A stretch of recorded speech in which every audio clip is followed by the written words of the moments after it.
What is a Paladin? Before I answer that question, I'm Lorik, and in this video we're gonna go through what a Paladin is and how you become one. The start of a Paladin's journey begins in the Gladiators Guild, where promising fighters train to master the use of a sword. One interesting fact about gladiators is that in certain places of the world, the profession is actually referred to as swordsman, not gladiator, which points to an effort to master the sword. On that same note, paladins can be referred to as knight, which can point towards the Sultan's sworn's duty to protect their Sultan, or Sultana. It's not necessary to use a sword to join the Gladiators Guild. You could technically use any weapon or magic and still be part of the guild and fight in the Blood Sands. But let me ask you this, have you ever met a paladin that fights with something other than a sword and a shield? So why not start working towards getting better at the weapon you will use in your future job? Since I've already mentioned the Blood Sands, I might as well talk some more about the Gladiators. While some fight for glory or monetary gain, there are another group of people who are forced to fight in the arena as a method to pay for their wrongdoings if they cannot afford to buy their freedom. Crimes that can earn you this fate are, for example, murdering or stealing. These fighters are called Noxious. So what type of fights can you find in the arena? Well, as far as I'm aware, it's split into three categories.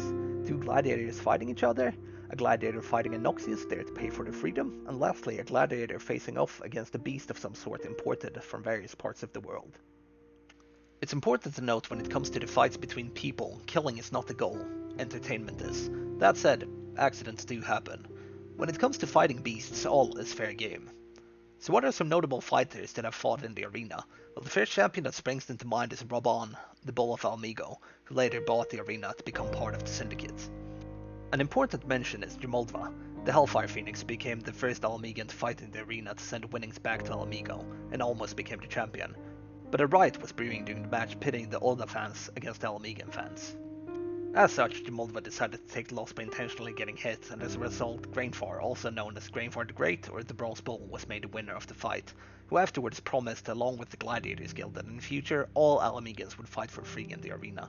But sadly, Jamoldva was considered a traitor to her people, and was forced to flee with the help of Grainfar to Gridania. A few more honourable mentions are Frans de Fair, who is a popular fighter in the arena, and lastly Aldous and Leovold, known as the Swords of Nold and Thol, respectively. So what does the other city-states think of the crude sport being performed on Blood Sands? Well, I would think that depends on who you ask.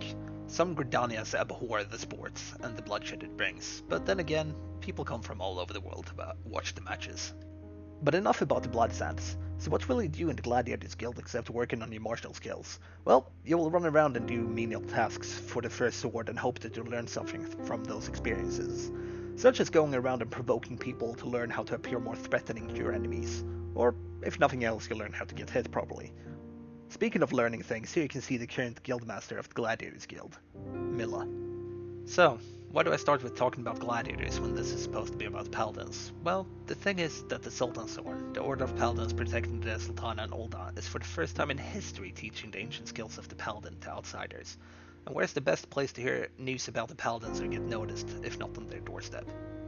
This brings us back to the question asked at the start of this little speech. What is a paladin? Well, the paladins are protectors of the current Sultan or Sultana. The Sultan's Horn use their martial prowess and holy magic to defend the Sultan or Sultana they sworn to protect. The Sultan's Horn was founded by the first Sultan of Olda, Sasafan ol Sisigan I. He named Jarl Tristram the first captain of the Sultan's Horn and bestowed upon them the sword Oathkeeper and similar swords made from the same ore to the paladins. They used to be grander in numbers, but due to the Olda politics and the loss of Oathkeeper, they've gone to about half their previous size, and the Sultan's Horn is now forced to employ the brass blades to help protecting even the royal palace. Their current leader is Genlins. But Lorik, I hear you say, I don't want to be tied down defending a single person or a couple of people.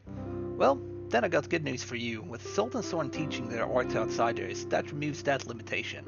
So as long as you're committed to protecting, whether that is your family, a small group of friends, or just stand as a shield protecting civilians against whatever hardships come their way, you can be a free paladin. So what is expected of you as a paladin? Well, it's your job to be on the front line of battles and protect the people around you. That means using the magic you've learned to protect and sometimes heal your allies. All while making sure you appear threatening enough so all the enemies only focus on you and not your allies. You're also expected to lead your group or team forward. It's a big responsibility, but you know what? If nothing else, I believe you can do it. Well then, go out there and give it a try. Shoot for the moon, and if you fail, well, you will still be remembered by the people you promised to protect. Or the healer will scream at you. Thanks for watching the video. If you liked it, please press the like button, click the bell icon and subscribe to the channel. I would also appreciate it if you left a comment. I stream every Monday, Wednesday and Friday from 4 PM EST and occasionally on other days. I will also release videos every Friday and plan to release shorts sporadically about various content. Once again, thanks for watching and I'll see you in the Eorzea.